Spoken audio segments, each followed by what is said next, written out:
Hello, Life Vantage. This is Darren Jensen coming to you live from our Studio A this time, not our Studio B, but our Studio A here at our corporate headquarters in Salt Lake City, Utah. And it's another beautiful day here at Life Vantage. We're glad that you're taking some time out of your busy schedule to join us for a continuation of our Influencer series. And today we have Ty Bennett with us, and I'll introduce him in just a few moments. Normally we don't get the opportunity to have somebody live in our studios, but this was a special treat because Ty lives here in Utah. So we said, hey, just stop on by and we'll interview you here at our headquarters. So he was gracious enough to come in. So happy to be here. So before we get into Ty and what he does, as always, we give away something. Okay, that was pretty.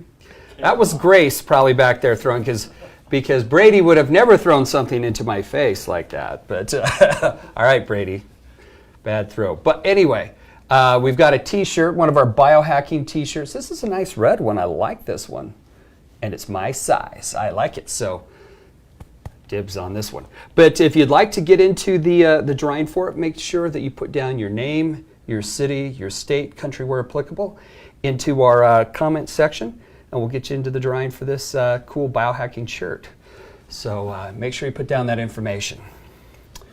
All right, so as I mentioned before, it's the Influencer series, but I've got one more announcement, which is that our Elite Academy in Long Beach, where we're going to be releasing the next addition to our Pro Tandem family, is coming up. And that's right at the beginning of October. I think it's October 3rd through the 5th in Long Beach. So if you haven't got your tickets and you haven't booked your travel, make sure that you do that because time's ticking away. And this is one of those, I think, historical events that you definitely want to be part of. So we look forward to seeing each and every one of you there. All right, so Influencer series. And as I mentioned, we've got Ty Bennett here with us. Let me give you a little bit of information about Ty, and then we'll talk to him, see the wisdom that he can share with us. We can do. So Ty is the founder of a company called Leadership Inc. And a couple of interesting things about Ty is that he was voted one of the 40 under 40. And this is one that I hadn't heard of, but this is actually a good one to have. He was voted one of the 10 coolest entrepreneurs in Utah. So that's awesome. Congratulations on that. He's also the author of 3 best-selling books. And we're glad to have you here with us today. Yeah, thanks for having me. Now, I see that you brought a book with you. Yeah.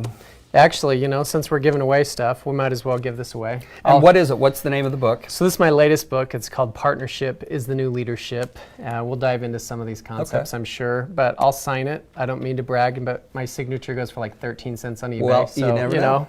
We'll give that away as well.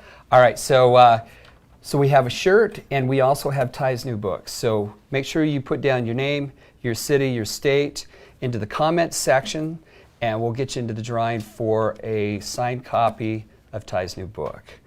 So, Ty, one thing that I hadn't mentioned, which is really important, part of Ty's background was he was one of the top distributors for one of the largest network marketing companies in the business. And so he has a lot of experience in the industry. And can you kind of, I guess, just so we understand where you're coming from, what is your journey? How did you get to where you are today? Kind of bring us up to speed. So when I was 21, my brother Scott and I started in direct sales. And, he was a lot older and wiser. Actually, he was 22. We jumped into a business that we knew nothing about. I'm sure some of you are like, yep, I know exactly what you mean. Mm-hmm. And I think we had 2 major advantages. Okay. One, we were willing to work really hard. We had learned how to work. And this business takes hard work, just like anything great takes hard work. And then 2, maybe it's just because we were young, but we were very coachable because we knew we didn't know what we were doing. And luckily we had great mentors and sponsors and people that we could work with that taught us what to do and showed us kind of the path to do it. And we would go and try and adjust and learn.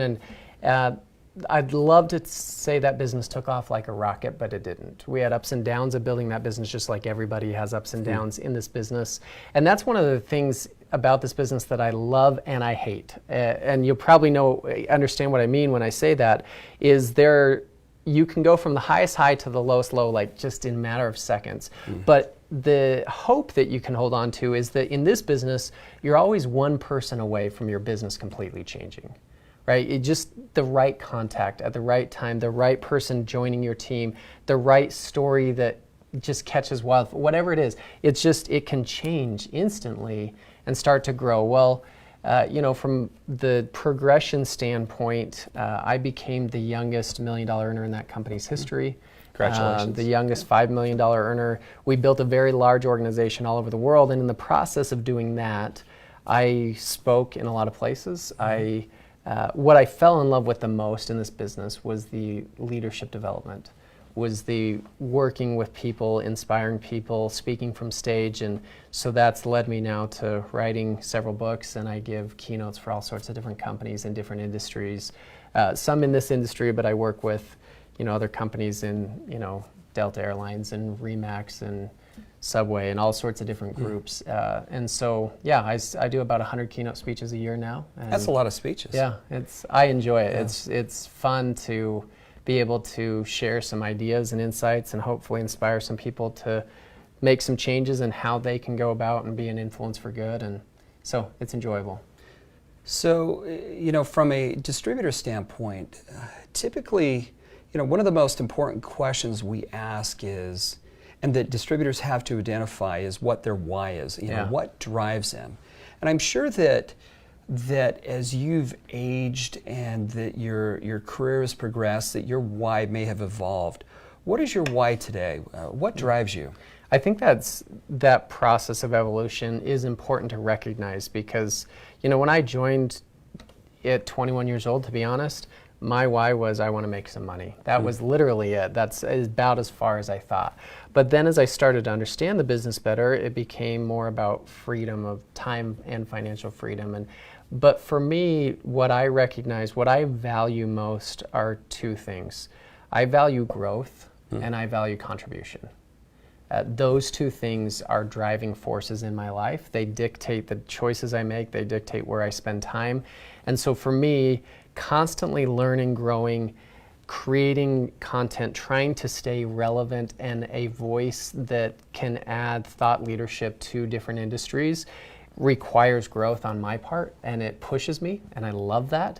And then the ability to contribute to as many people as possible, to hopefully, I get a chance in what I do. I feel extremely blessed that, this year I'll be live on stage in front of about 100,000 people. So to be able to hopefully have some kind of impact on a great scale and contribute in some way, those two things are what really drive me. As I've spoken with many, many successful people, I hear when I talk to them about their whys, I hear a theme. And you touched on part of that. And I remember it was a conversation that I was having with Deloy Hansen. He's the owner of Real Salt Lake, the soccer team that we're the sponsor, Jersey Front sponsor for. And he's a very wealthy guy. I'm assuming he's like a billionaire, pretty sure. And I said, what drives you? And he said that he wanted to contribute and leave a legacy, and that everything else was kind of secondary. He just wanted to leave the world a better place and to always be contributing and leaving a legacy. So it looks like you're already tapped we're all into trying, that maybe vibe. not at different levels, right? Well, but we need more people like that. I think, the world needs people who approach it that way. I would agree. So you start out in direct selling at age 21. You and your brother kind of go into it just, what do they say? Your hair's on fire, just going. Ignorance on fire for ignorance sure. on fire, going as fast as you can. And you learn along the way. It sounds like you became very successful, youngest $1 million earner, youngest $5 million earner. What was the thing that you learned that was most important? Because out here you'll have tens of thousands of our distributors listening, and many of them are at all different levels in their business. What's the one thing that you learned that you think would help them the most? That's a big question because there's probably lots of things. There's a lot of learning in that process, right? Three things that you can share. So a couple things that come to mind. One, fundamentally, this business is not, in my opinion, is not about the products. It's not about the compensation plan. It is not about the company. It is about people. Okay. I believe we're in the people business, and learning to love people, learning to truly care about people, learning how to connect at deeper levels with people, learning how to communicate effectively with people, learning how to win in the people business in essence is, I think, really what this business is about. So that would be one. I think that business is about relationships, and so that I've always enjoyed people, but I learned it at a different level, and then starting to learn the skills to be able to excel in that arena, I think was a huge piece. Two, so that comes to mind too, understanding that this business is going to stretch you, and so you have to make a decision that you're fully committed and that you are going to push through regardless, that there's not other options, but you're going to figure it out and you're going to make it through. And that doesn't mean that there's a necessary set timeline on it. It has to happen by this stage, because there were some goals that we set and we hit, and many goals we set that took longer than we thought they were going to take. But that level of commitment, early on in the business, I found this quote and I loved it. I put it up on my wall. It's still in my home office. It says, "When you're interested, you do what's convenient. When you're committed, you do whatever it takes." And I've tried to live that way, to where, you talked about your why, but if you really understand your why, you have a level of commitment and you say, okay, I'm fully committed, which means that it's not always going to be convenient. I can't tell you how many times I didn't want to hop on a conference call, or how many times that going to a meeting when you don't have somebody with you seems inconvenient, or we could go through a million scenarios. But this business requires a level of commitment that I think most people aren't willing to give to do it at the highest level. And so those two things probably are the things that come to mind the most. Okay. You talked about forming these relationships and the importance of people and communication. How do you form a more cohesive, connected team? Because the team is the people. Yeah. How do you form that better connected team? So I think there's multiple things that come into play there, and there's lots of pieces of it. Number one is, we're in a business where you can't lead from position and authority. You can't command and control people. It's voluntary. People opt into this, and so they have to be influenced by you. They have to choose to follow you. And so the approach to leadership that you take, that's kind of what this idea of partnership as the new leadership is whether it's in the corporate space or in this space. I honestly think that the old adage of leadership is based on title, position, and authority. It doesn't work in our world today. I'd agree. And so how do you partner with your people? How do you build those relationships? I think it starts by genuinely loving them. My favorite quote in leadership is from John Maxwell, when he said, "You can love people without leading them, but you cannot lead people without loving them." Because that comes across in how you connect with them, how you engage with them, how you interact with them. I think that as a leader and as you build these teams, you have to try and spend the time to build relationships, yes, within the business, but that go beyond the business. Do you think about your team, think about the people, the key leaders on your team? Do you know their spouse's name? Do you know their kids' names? Do you know what they're into, their hobbies, those types of things? As I was walking in here with Brady, your social media director, he said, "Hey, it looks like you're really into wakeboarding," because he just noticed on my Instagram that I was into wakeboarding. But just that little personal touch makes a difference, because they know that you've gone beyond just the superficial, we're in a business together relationship, right? So there's a lot of pieces to that, but I think if you dig deep into those relationships, one thing that, as teams grow, finding opportunities for teams to get together outside of just the normal interactive business pieces. So for example, if they're going to your event in October, as a team, not an if. No, when they get to the event in October, you're in Long Beach, there's going to be meetings, there's going to be events, there's going to be things, but where do you grab your team and say, "Hey, we're all going to do dinner here"? and let's have a sit down and have a chance to interact and build deeper relationships. And, do you ever go do things outside of that? Really build some cohesion on that. Also sharing each other's stories. If you think about culture in general, and culture obviously exists within LifeVantage as a whole, but exists within each individual team, culture is in large part built and shaped by the stories that we tell. And so as I learn your story and I share that with the rest of the team, as I promote and share the positive experiences that you're having and vice versa, you're bringing some cohesion to that team where they're getting to know each other, they're seeing positive things happening, there's a momentum that starts to build and that culture is shaped. One of the good things that I've found about LifeVantage leadership groups is that when we are at our Elite Academies, there are multiple team meetings happening, dinners, parties, and lunches, breakfasts that go on. And it really, I can see our leadership trying to pull That's awesome. the groups together and really create that culture within their team. So, relationship, as you said, are one of the most important things that we can do. What are some of these relationship skills that we could use in our business to help people keep a commitment, whether it's maybe a customer or a new distributor or somebody within our team? Are there any relationship skills that we should be looking at or looking at improving on? For sure. And I think that's a constant for all of us. And this is stuff that I write about and I teach, and I think it's a constant for me to keep working on too.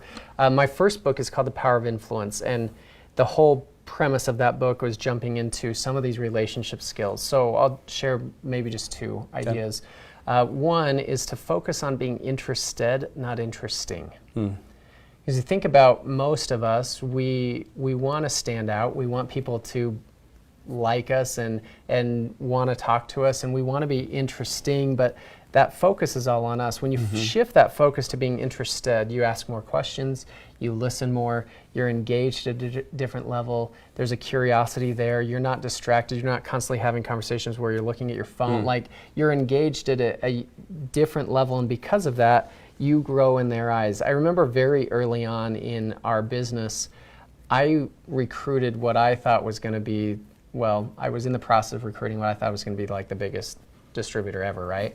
And I set up a meeting with one of the top distributors in our company, and I had seen this guy on stage, and he has a big presence, and I sat down and connected the two of them to talk, and I thought he was just gonna like destroy it, like just let him tell him all the reasons why he had to join, and he very calmly sat and said, "Tell me about yourself." And ask a question. And I would, in my mind, I'm going crazy because I was like, what does he do? Like, this was not what I expected this conversation to be, but I watched how he methodically asked questions and opened him up and was genuinely interested in who he was, and just led to this unique connection. So that's one principle. Focus on being interested, not interesting. And, that's kind of a subtle thing, not interesting, but interested. And that really, like you were saying, does shift the focus to them. Because you can tell when somebody's interested in you. For sure. Or when they're trying to sell to you. Yeah. And it's a real different feeling. We have a huge BS meter in our bodies. Like, we get, if you look at me as a commission, like I can feel that, right? Or I think you can feel it a versa. mile away. Yeah. And it's just such a turnoff. It pushes you away. So I think that's one of those things. But the premise of it, when you think about influence is placing other people's interests first. Because think about if you're prospecting somebody, or if somebody's on your team, if no one is following you, you're not a leader. Yeah. You don't exist, right? And so it has to be about them. It can't be about you, because you don't exist without them anyway. But we screw it up so often because we make it all about us. Another idea that I have used and taught to literally hundreds of thousands of leaders, and it may sound simple, but I was taught through an experience when I was 18 years old. There was a gentleman who, I was in a competition where I was presenting a business. It was like a business plan competition for entrepreneurs, kind of like Shark Tank. And after we finished, this gentleman came around the table, handed me his business card, and he said, "I want you to call me because I want to invest in you." I was flattered, but as an 18-year-old, I kind of laughed because I wasn't planning on really starting the business. It was just a competition, and I kind of went, oh shoot, I hope this doesn't affect my score, but I don't know if I'm going to start this business. And what he said, I don't know if I got at the time. He said, that's okay. He said, I found that I get my highest return on investment when I invest in people, and I want to invest in you. And the more I've thought about it, invest is a very proactive word. So you think about it, when you invest in people, what do you invest? You invest time, you invest care, you invest understanding, you go above and beyond. You do things that most people normally don't do. And they don't have to be huge, grandiose things, but those little things, when you remember somebody's birthday on your team, or when you know that their son was in a big baseball tournament and you call to follow up, or like those investments that go beyond just the normal interaction, those things make a huge difference. And so I remember as a young 21-year-old entrepreneur having learned this lesson, going, okay, how do I stand out? What can I do to add value to invest in other people? And constantly looking for those opportunities. So if it was, we had a conversation about something and I read an article or book the next day that reminded me of you or that conversation, I'm going to send you that. Or I'm going to try and find ways to add value in your life and invest in you in ways that stand out. And because of that, I think it changes the nature of relationships. If you think about it, we're all programmed in our DNA is the law of reciprocity, right? The law of reciprocity says we want to reciprocate things. So when you invest in people, people want to invest in you. It's just how it works. Naturally, they respond that way. And so I think as you're building this business, if you find ways to invest in your team, you find ways to invest in your customers, you find ways to add a little bit of extra value, they're going to show up differently as well. Very good. Well, I know that in your literature and your talks, you speak quite a bit about purchasing differently. What do you mean by that? What is purchasing differently? Well, I think we talked about how leadership has changed, right? I think that our world is changed for many reasons. Technology is changing, the interaction of different groups in terms of how they operate is changing, and the process that we go through in just building the business, the way that we connect and engage, and the way that we purchase, we're in a very referral-based economy. I agree. You think about how you make decisions, and I don't know how many times my wife will just hop on Facebook in different groups and say, hey, who's had an experience with this? We didn't make decisions that way before. But that's how we make decisions now. I don't even go to a restaurant until I look it up on Yelp or even go on a vacation until I've checked out that hotel and see what everybody's said in the last. I don't even hike on a trail until I pull up that trail in my All Trails app and see what somebody said about it a few days ago. So I would agree. Okay, so if we're in a referral-based economy, that's how you and I make decisions. Flip it around, and what does that mean for us as we're selling, as we're introducing product, as we're providing customer service? All of those pieces, all those steps, every touch point that we have with anyone, those are important because they affect the overall brand message. Yes, for LifeVantage, yes, for each product, but also for you as an individual, as you're building your business. What you share on social media impacts the way that people see you. And I'm not saying everything needs to be rosy. I think there's some authenticity that needs to be there because that speaks well too. But I think that it's important for us to recognize the world that we live in today, and because of that, all of the implications that has as we go out and build a business, as we go out and talk to people, as you put somebody on the products, the follow-up process, the engagement level that you have, those types of things, those things make a difference, and that's the story that's being shared. Okay. Well, our time is running short. The time always goes by so fast when you've got somebody interesting that you're talking to. What is one thing that our team members could put into practice into their business today that would start having an impact or a beneficial return to them today? So if you could make one comment or one suggestion, what's one thing they could do that would start to make a difference in their business today? So we talked about the idea of investing in people, and in general, that's a great concept. What I would challenge you to do is to consciously every day invest in one person. Those investments, I'm not going to put a parameter on what that investment is or even like, it doesn't need to be something that necessarily costs money. As an example, I remember years ago, my sponsor, 2 people above me in our business, his organization was massive. I mean, just, I don't know how many hundreds of thousands of people.